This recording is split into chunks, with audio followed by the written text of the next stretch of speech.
E já que eu falei nesse assunto do endometrioma e câncer do ovário, eu vou colocar aqui um link para um artigo que eu escrevi que nunca ponho para ninguém, não costumo falar. Que eu ponho vários artigos que comentam quando deve ser feita a cirurgia para quem tem endometriose ovariana. Que eles falam que não precisa, é só ficar acompanhando ele periodicamente. Mas se a paciente vai, eu faço esse comentário, vai fazer uma transferência embrionária, tem endometrioma, é inflamado, vai deixar lá para quê? Aquele endometrioma opera, que é melhor, para evitar inclusive que tenha uma transformação para um câncer maligno no futuro. Eu vou colocar esse artigo aqui que nunca mostrei para ninguém. Está aqui no meu grupo de coisas que eu escrevo, está lá, mas tem direitinho todas as referências bibliográficas que comentam esse assunto. Vou colocar, já estou colocando aqui agora. E eu vou contar uma situação extremamente interessante. Uma das causas que se fala muito é do endometrioma, do endometriose do ovário. Só que o endometrioma, ele pode gerar um câncer de ovário no futuro.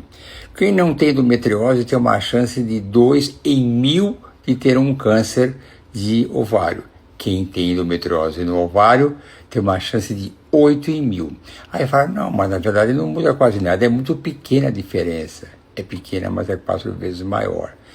E o câncer de ovário é um câncer silencioso. Então, é questionável fazer a cirurgia ou não nesse caso. Se for uma paciente que é receptora de óvulos, que eu nem sou mais interessado na reserva ovariana dela, eu acho que pode ser uma boa indicação. Eu costumo recomendar a cirurgia nesses casos. Mas se médico fala, não, deixa lá. Eu acho que não vai precisar mais o ovário dela, está com 45 anos, tira aquele endometrioma para evitar uma complicação no futuro. São variações de opinião. Tem um grupo de endometriose na Europa, da França, do Chapron, e a cada 2 anos tem um congresso deles e eu vou. E lá tem cirurgiões que operam endometriose e tem aqueles que não operam endometriose. Aqueles que operam, sempre acham que tem que operar. Os que não operam, sempre falam que não precisa operar. Conclusão, cada caso é diferente do outro. O próprio presidente da mesa falou, no final, um médico é que vai ver o melhor caminho. Então, não dá para dizer, agora você tem que conversar. Eu pediria uma outra opinião para alguém. Depende muito, mas se você vai para o cirurgião de endometriose, ele vai sempre querer operar. É o trabalho dele, não é por mal, mas é um indivíduo que defende aquilo que ele acredita. Mas precisa ver as vantagens e desvantagens e que isso vai repercutir. E às vezes temos que negociar com a paciente. Se você nunca fez nenhuma transferência, não opera de cara. E qual o grau de comprometimento? Está pegando o intestino? Qual o complicador da... Esta é uma questão interessante. O seu médico da FIV fala que não precisa operar endometriose. E o médico que opera endometriose fala que é importante operar endometriose. É meio óbvio isso. O cirurgião gosta de operar, ele acaba indicando. E eu, com a equipe IPJ, que operamos endometriose, eu procuro ser sensato. Se aquele abdômen inflamado, que dói, e afeta muito a qualidade de vida, pode ser uma boa ideia, principalmente se você já teve outras transferências sem sucesso. Você diminui aquela inflamação desde que não prejudique a sua reserva ovariana. Mas, se não tiver nada disso, eu não tenho o hábito de operar, não. Eu faço um bloqueio hormonal para reduzir aquela inflamação e transfiro com ótimos resultados. Mas pode ser uma boa ideia, não dá para julgar para você, mas o cirurgião tende a querer operar. E é muito interessante. Tem um congresso que eu 40 semanas já, quando vai ser esse parto?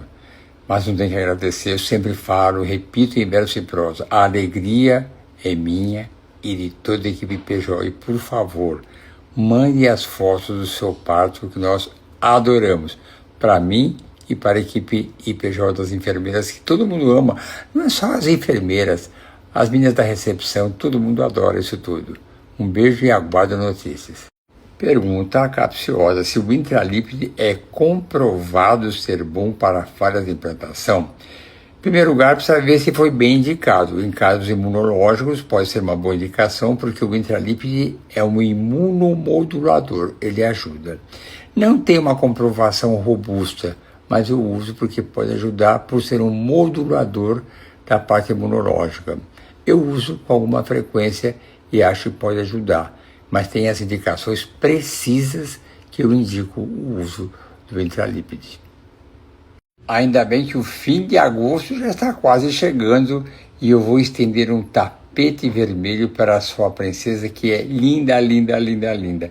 Eu e toda a equipe PJ, todas, inclusive a sua enfermeira querida, vai estar lá de prontidão. Avise ela, porque às vezes, por exemplo, ela está de férias agora, ela tirou férias porque a mãe dela vai fazer uma cirurgia, e então ela tirou férias. Uma coisa nada grave assim, mas ela quer fazer companhia para a mãe. Mas estarei ansiosamente esperando, eu e todos nós no PJ. Um beijo e até breve. Quanto tempo depois da transferência embrionária você pode viajar de avião para voltar para a sua cidade? Depende um pouco do tipo de voo. Se for um voo direto, ponto a ponto, não for um voo muito longo dentro do Brasil, você pode viajar no dia seguinte, você dorme aqui, depois do almoço você viaja. Se for um voo mais complicado, que tenha conexão, que tenha troca de avião, eu prefiro que você fique pelo menos mais uma noite dormindo aqui. Mas tudo certo, só isso tá bom. Mas tem que ver alguns detalhes do seu voo. Pergunto, viu, qual o seu voo, você vai de Congonhas ou Guarulhos. Muitas vezes demora mais para chegar em Guarulhos do que de São Paulo para a sua cidade. Então tem esses detalhes. Congonhas dá 10 minutos da clínica. Guarulhos, se estiver chovendo, uma hora e meia até, quando não mais, se estiver chovendo. Tudo isso eu ponho na conta. Mas, de modo geral, é isso que eu falei. Como fazer quando você tem endometriose e adenomiose difusa, bloqueio hormonal? Aí vai depender de alguns detalhes. Se essa adenomiose difusa estiver comprometendo o útero mais do que 50%, no mínimo 3 meses de bloqueio. Aí o tipo de bloqueio vai depender muito do seu médico. Eu uso algumas coisas que são variáveis de acordo com a intensidade da infiltração do miométrio, que é quando a adenomiose é difusa, muito grande, que tem que ser um pouco mais agressivo para passar logo.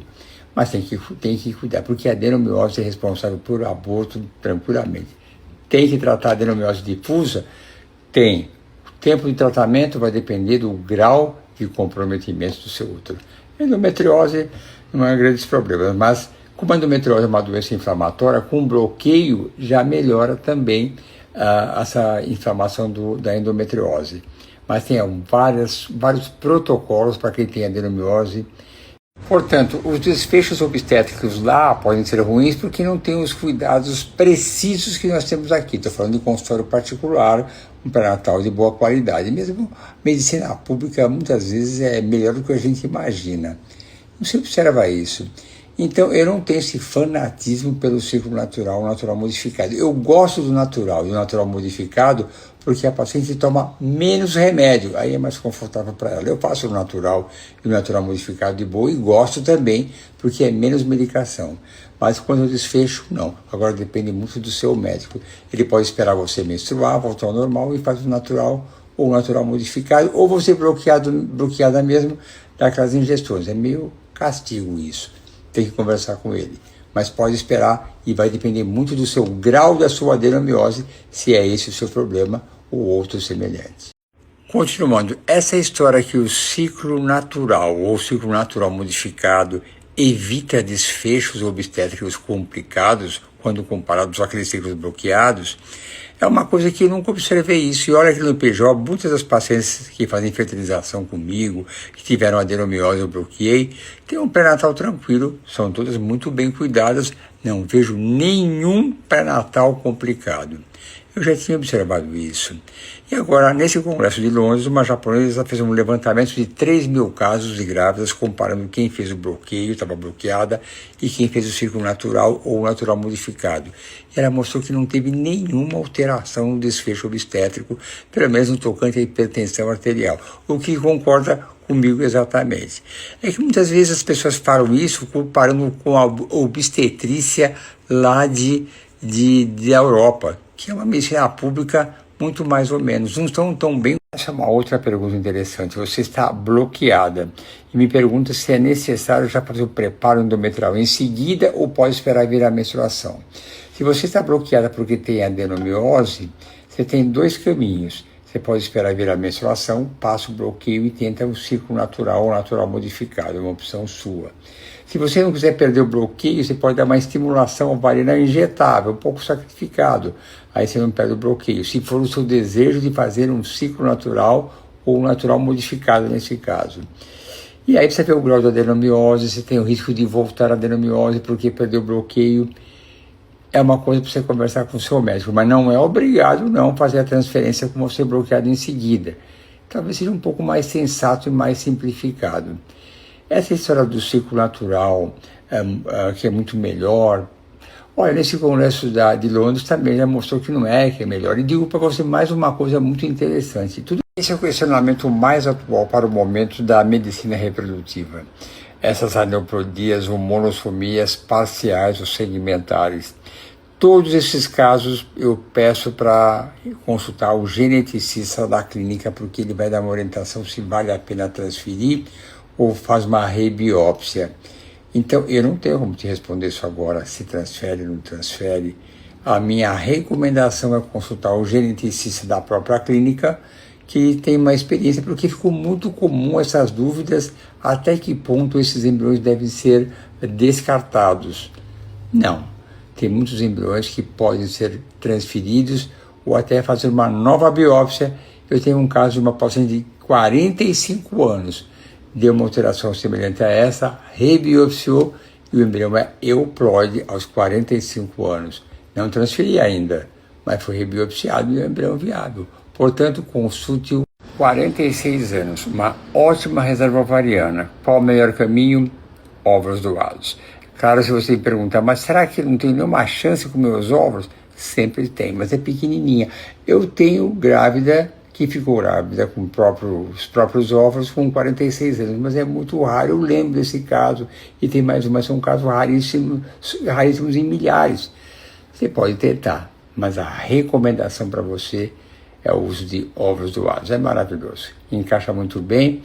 Se você quiser saber mais alguma coisa, eu vou colocar para você aqui o e-mail da Mariana também, do IPJO, que ela pode explicar para você mais detalhes. Vou colocar agora aqui para você. Mas é uma ótima recomendação para você. Vá em frente, acredite que é a melhor solução. Continuando, a receptora consulta a Mariana, que é uma enfermeira que trabalha comigo há 30 anos, é uma experiência excelente. Ela mesma sabe dizer para você qual é a melhor doadora que combina com você, mas você vai concordar ou não. Você vai ter acesso a esse cadastro, que ela fala todos esses detalhes, fala sobre a família dela, pai, mãe, irmão, alguém morreu, alguém doente, fala tudo isso. E você vai ter essas informações. E grande parte desses óvulos estão congelados, você já vai saber quantos óvulos estão disponíveis aí algumas vezes prontinhos para você. Então, é assim que funciona.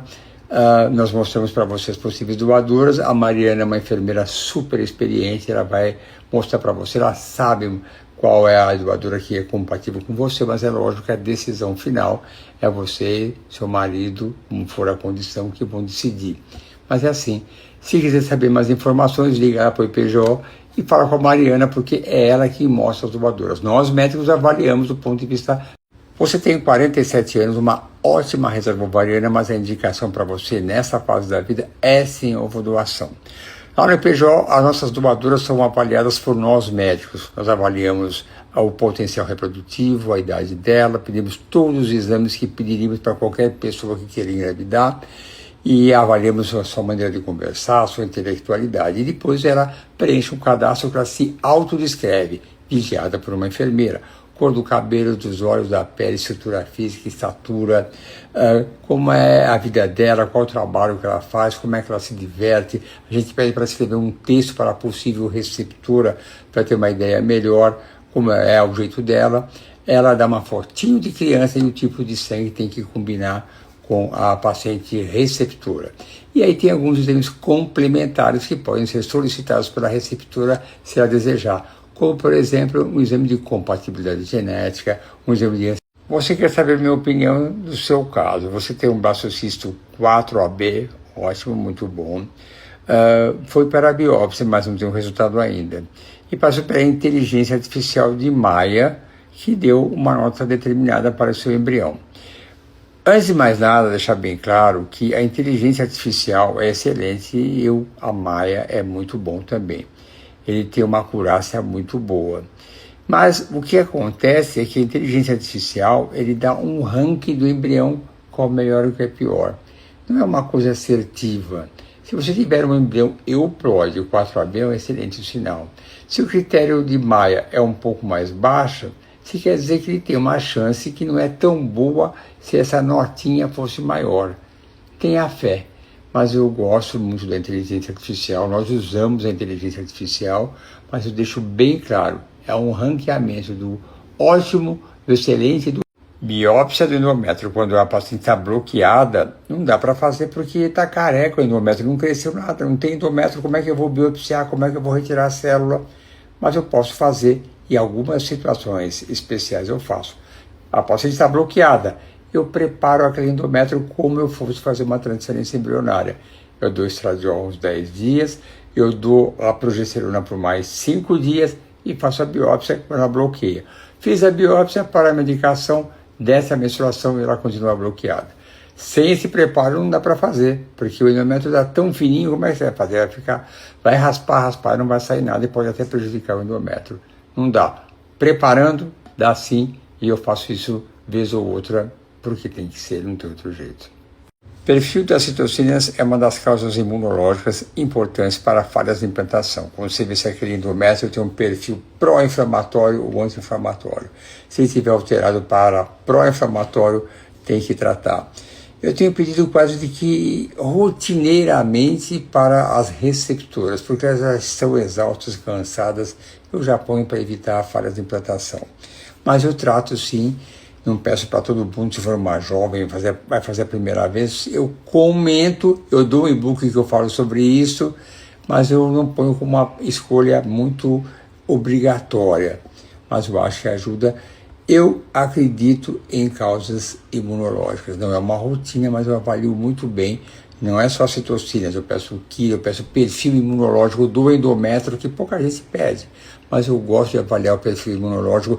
Eu mando, às vezes, até para a França, para Paris, para a Nathalie Lédé, que faz um diagnóstico totalmente confiável. Eu recebo embriões de outros países que vêm de transporte aéreo e aí nós descongelamos, é totalmente confiável. E toda hora tem essa movimentação, embriões que vêm do Nordeste, do Sul, totalmente confiável. São empresas autorizadas, responsáveis e experientes em transporte de material biológico. Eu não sei se vocês observam na rua, de vez em quando passa umas piruazinhas escrito especialista em transporte de material biológico. Não é só óvulo e embrião, deve ter outras coisas também. Mas é seguro, 100% seguro, eu garanto, da minha parte. Isso é assim mesmo, é uma jornada cheia de emoções. Saber se você vai ter folículo, se vai ter óvulo, se vão fertilizar, se vai ter embrião. A transferência embrionária deu beta positivo, ver se o HCG está subindo, esperar aqueles dias, chegar no dia do ultrassom, ver como é que está. Não é fácil. Essa enxurrada de emoções, de muita ansiedade, não é fácil. Somente uma mulher para aguentar tudo isso. E isso eu ponho muito na minha avaliação e no meu sentimento de quem que eu estou tratando. O que passa aquela mulher e aquele casal também é algo que é muito pesado em termos de ansiedade. Não é fácil, mas não tem como superar esses momentos. Mas quando vem na hora do meu coraçãozinho batendo, é uma emoção que contagia a paciente, toda a enfermagem, todo o IPJ. Nós adoramos isso tudo. Não é fácil. Tratar lipedema antes da estimulação ovariana não é proibido nem contraindicado, depende do tratamento especificamente que vai ser feito e quanto tempo vai durar. Então não vejo nenhum problema não, pode tratar sim, de modo geral, conversando com o seu médico, falando o que você vai fazer, que não pode ser tão prolongado, porque senão vai demorar muito. Mas se for uma coisa para amenizar o lipedema, que são tratamentos clínicos, do meu ponto de vista, vá em frente. Cuide-se bem, que é muito importante você estar feliz e contente com você mesmo. E tratar lipedema sempre é bom para o bem-estar das pessoas. Vai em frente, dependendo de mim, mas não pode ser muito longo, só isso.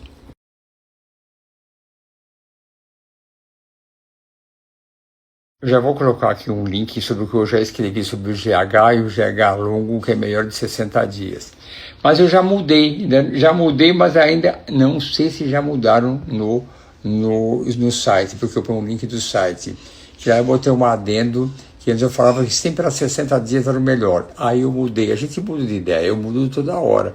Quando alguém fala que alguma coisa é mais fácil e é até melhor, eu mudo.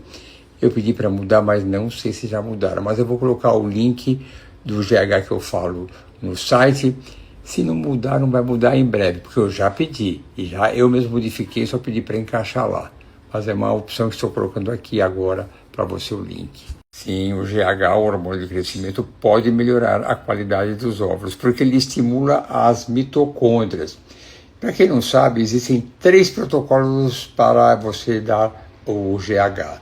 Tem o protocolo que você dá durante a estimulação ovariana, protocolo que você começa 30 dias antes da estimulação ovariana e um protocolo que você começa 60 dias antes da estimulação ovariana. Hoje em dia está praticamente confirmado que dá 30 dias ou 60 dias não muda nada, mas 30 dias é melhor do que dar durante o ciclo, só naqueles 10 dias de estimulação ovariana, mas também é melhor. O hormônio do crescimento tem mostrado cada vez mais que pode melhorar a qualidade dos óvulos, porque ele estimula as mitocôndrias, que corresponde à fonte energética, à força motriz celular e dos óvulos também. Eu gosto e uso bastante o GH. 17 milhões de espermatozoides é uma boa concentração, mas precisa ver motilidade, morfologia e fragmentação do DNA do sêmen também. Se você me perguntar, pode ocorrer uma gravidez espontânea com 17 milhões? Normalmente a concentração ideal é acima de 16 milhões. Tá bom, claro que pode. Quanto à concentração, é a sua pergunta, tá normal. Mas não pode abandonar o resto. Morfologia, motilidade e principalmente a fragmentação do DNA do sêmen, que é responsável muitas vezes por malformações cromossômicas, por abortos e até uma relação com eclâmpsia. Acredite nisso, tem um artigo falando sobre isso. Não é um ponto crucial, mas quanto a abortos e alterações cromossômicas é muito falado. Então, faça direitinho tudo e mais um pouco, e veja todos os detalhes para não ficar adiando alguma coisa que pode ser resolvida e você engravidar mais rápido. Endometriose do útero sacro praticamente não quer dizer nada. É um diagnóstico tão comum. Eu acho que muitos lugares que fazem a ressonância é quase um padrão, vem assim no laudo final. Espessamento do ligamento útero sacro, podendo sugerir endometriose. A critério clínico sugerimos uma avaliação mais detalhada. Ver imagem de endometriose, tem gente que vê de mais e gente que vê de menos. E tem gente que fica no meio do caminho, fica na dúvida e põe isso. Em resumo, se for um exame bem feito, não tem o menor significado, não atrapalha em nada. Mas tem que ser um exame bem feito para ver se necessita algum tratamento complementar na época da transferência embrionária. Mas útero sacro, praticamente, eu não dou nada.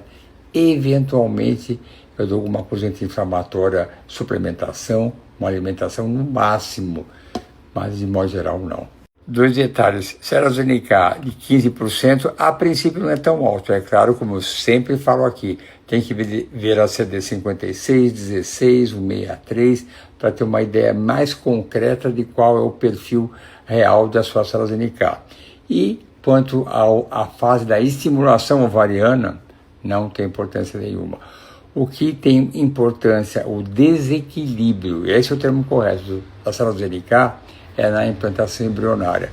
Eu falo equilíbrio porque elas não podem estar nem muito altas, nem muito baixas, tem que estar em equilíbrio, mas tem que ver todos os marcadores, repetindo, CD56, 16, 163 e outros que vêm junto também, CD20 também é importante, CD45 também é importante, é um número grande de avaliações para se ter um diagnóstico mais concreto. Nossa, já está com 18 semanas, aquele início de gravidez, você sabe que tem pacientes que marcam muito, e você marcou muito por aquele começo de gravidez que foi difícil, mas depois se encaixou e está tudo bem agora com 18 semanas.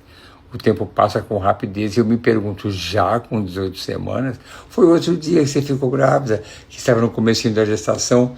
Parabéns, está ótimo e mande sempre notícias. Adoro esses comentários. Pergunta gostosa de responder. Quanto tempo depois de parar de amamentar você pode retornar ao processo de fertilização? Bom, quando você parou de amamentar, demora pelo menos uns 2 meses para os hormônios voltarem ao normal. Depende um pouco quando você parar. Se você parar no mês seguinte que nasce o bebê, tem que esperar um pouco mais. Mas levando em consideração a amamentação, parou, 2 meses depois, os exames, os hormônios costumam voltar ao normal e você já pode ir para a próxima transferência. Perguntinha gostosa de responder, né? Só de coisa boa. Acho que a sua pergunta é saber se o homem que tiver um problema de microbiota intestinal, se terá problema de infertilidade. Isso eu nunca vi e também acho que não. Porque o problema de alterações da microbiota intestinal ou uma desbiose intestinal está mais ligado à implantação embrionária, se for o caso. E está ligado também à endometriose e outras coisas também. Mas no homem, se o sêmen estiver normal, não tem nenhuma relação. Até hoje eu nunca ouvi falar disso, mas na medicina a gente nunca sabe se algo poderá acontecer no futuro. Mas nesse momento, nenhum problema. Às vezes a gente comenta algumas coisas aqui com muita simplicidade, mosaico de baixo grau, mas não é todo mundo que sabe que está aqui nos ouvindo, não. Mosaico de baixo grau, para quem não sabe, é quando a gente retira aquelas células do embrião para fazer uma análise genética e não é a totalidade que está alterado, só menos do que 50% nesse caso está alterado. Então é um mosaico de baixo grau e tem uma boa chance de gerar um bebê saudável. Mas pode ser um mosaico de alto grau, quando mais da metade das células retiradas estão alteradas cromossomicamente. Então aí é um mosaico de alto grau. Então isso é um mosaico, quando tem tipos de células saudáveis e não saudáveis naquela mesma amostra do embrião. E aí sempre tem uma discussãozinha, transferido ou não transferido, que pode acontecer. Essa explicação, às vezes, tem que ser falada aqui. Nossa, que pergunta diferente. Se é possível ser mãe, você tendo 2 embriões euploides e 2 mosaicos de baixo grau? Dá para ser mãe 4 vezes até. E até mais se algum deles se dividir. Isso pode acontecer. Então a pergunta é muito simples. Eu tenho que falar, é claro que dá, mas antes de transferir o primeiro embrião, faça todos os exames para que não tenha depois uma falha de implantação por algo que seria muito simples ter sido tratado caso você tenha um diagnóstico. Eu falo e repito em verso e prosa, não espere dar errado 2 vezes para aí tomar providências, agora eu vou fazer o exame e tal. Para quê? Faz antes, não desperdice nenhuma oportunidade. É assim que eu penso e é assim que eu faço. E complementando, se seu marido for jovem, tiver, o único problema dele é uma fragmentação do DNA do sêmen altíssima, 50, aí talvez seja uma boa opção operar. Mas vai depender muito da sua idade, da sua reserva ovariana, porque com o tempo de recuperação, piora o quadro de outros detalhes, cai a sua reserva, você fica com idade mais avançada. Então, não dá para te responder assim tão detalhadamente. Mas, mais uma vez, não é um hábito pela varicocele grau 2 operar, a não ser que seja um caso de uma fragmentação elevada ou um outro motivo qualquer, mas não é um hábito, não. Varicocele grau 2, operar não é uma recomendação habitual. Eu não posso julgar só dessa maneira, nem sei qual a qualidade do sêmen.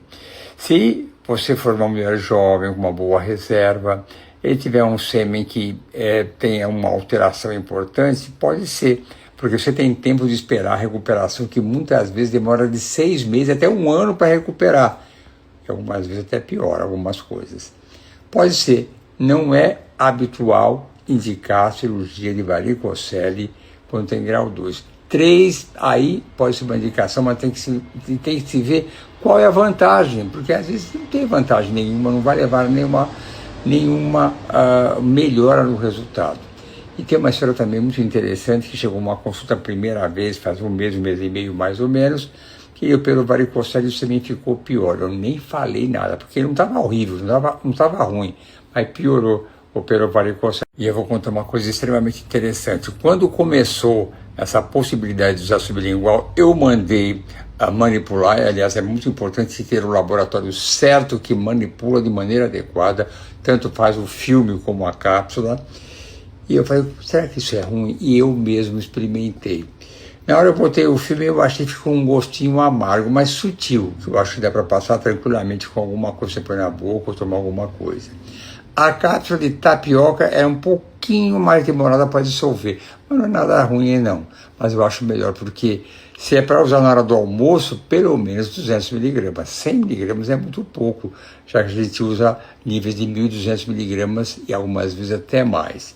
Mas, respondendo a sua pergunta, eu tenho recomendado sim sublingual, não muito o filme, ou fita como se chamou, mas a cápsula sublingual, e vai muito bem. Cada vez mais eu tenho usado e vai muito bem dentro do nível. Pergunta interessante, cada vez mais eu tenho utilizado a progesterona sublingual, que pode ser em forma de fita ou filme, que ela dissolve rapidinho, ou em forma de cápsula sublingual, que também dissolve. A fita tem um probleminha que ela só comporta 100 miligramas de progesterona, então não dá para usar uma só, bom ter 200 miligramas. Eu tenho recomendado uma cápsula de tapioca que dissolve dá 200 miligramas. Eu gosto muito e tenho usado cada vez mais para poder tomar. Eu vou colocar na língua na hora do almoço, então fica dividido em pedacinhos de 8 horas na hora do almoço, depois à noite é melhor.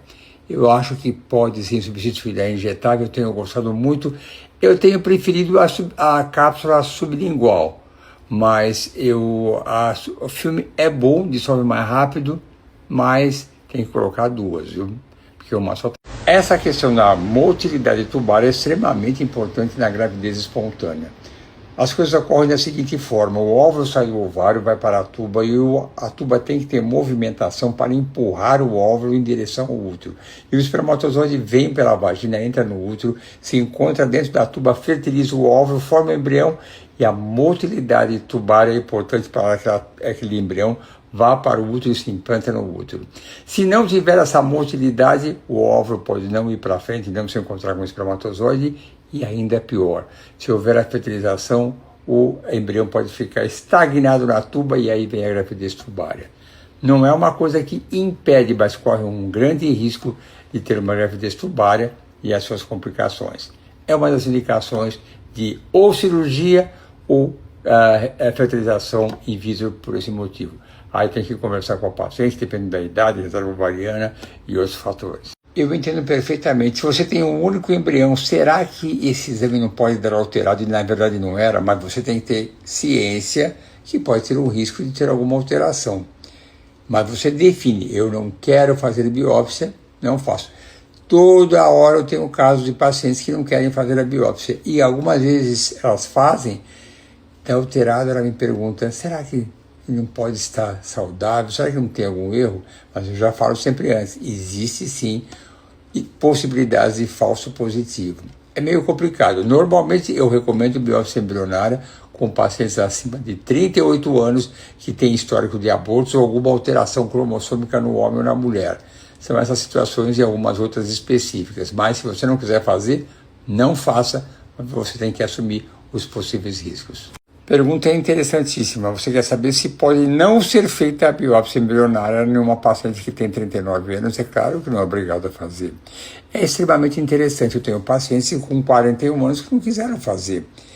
E essa é uma possibilidade. Hoje em dia se contesta em vários detalhes os perigos da biópsia embrionária, que nem sempre ela é tão fiel no resultado e poderíamos estar descartando embriões que seriam saudáveis.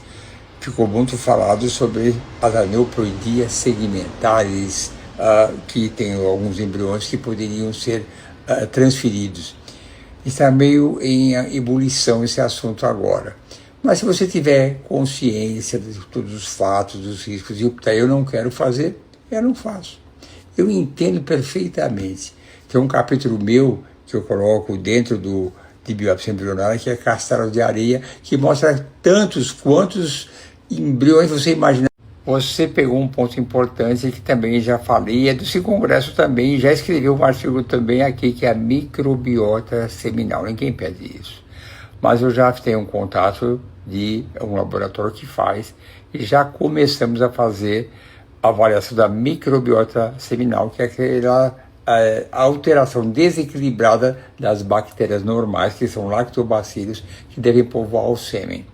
Se tiver desequilibrado, é com probiótico. Mas está um pouco complexo esse exame, então eu já tenho uma noção quais são as principais bactérias, e estou colocando como rotina para o homem também tomar probióticos. Então, são probióticos especializados para esse fim, mas pesquisar a microbiota seminal passou também a ser uma pesquisa interessante, principalmente para aqueles homens que têm uma alteração da fragmentação do DNA do sêmen. Então vou colocar aqui mais uma vez o artigo, e é uma possibilidade que, na verdade, pode ser estudada em alguns casos excepcionais. Não é ainda uma rotina, mas eu já escrevi esse artigo junto com a Jussiane para mostrar que cada vez mais se fala de microbiota. Quem acompanhar outros médicos de outras especialidades vê, sim, principalmente os nutrólogos e nutricionistas, como eles valorizam a parte intestinal e a microbiota intestinal. Todos eles valorizam. E num outro ano, há 2, 3 anos atrás, num congresso de endometriose, colocaram essa importância da microbiota intestinal também junto à endometriose. São coisas que cada vez são mais detalhadas. Eu vou colocar aqui esse artigo sobre microbiota endometrial para quem quiser saber um pouco mais detalhes, como é que funciona. Já escrevi, está bem detalhado numa linguagem bastante simples e fácil de se ler. Eu comentei a semana passada sobre microbiota, mas é um assunto extremamente interessante. Microbiota, repetindo para quem não sabe, é o conjunto de bactérias que nós temos no organismo, bactérias normais. Temos trilhões de bactérias e cada órgão tem as suas próprias bactérias normais. Quando essas bactérias estão desequilibradas, chamamos de disbiose. E na medicina reprodutiva temos a microbiota uterina, vaginal, intestinal e seminal. E nesse ano, em Londres, foi dado ênfase à microbiota intestinal, que já havia sido esboçada no Congresso Europeu de Paris. Mas esse ano falaram com mais detalhes, mostrando a importância. E eu escrevi um artigo que eu vou colocar aqui, falando sobre a microbiota endometrial, que eu fiz em conjunto com a nutricionista Jussiane Catafesta, que enfatiza muito isso, e pode ser uma das possibilidades para falhas de implantação como causa imunológica.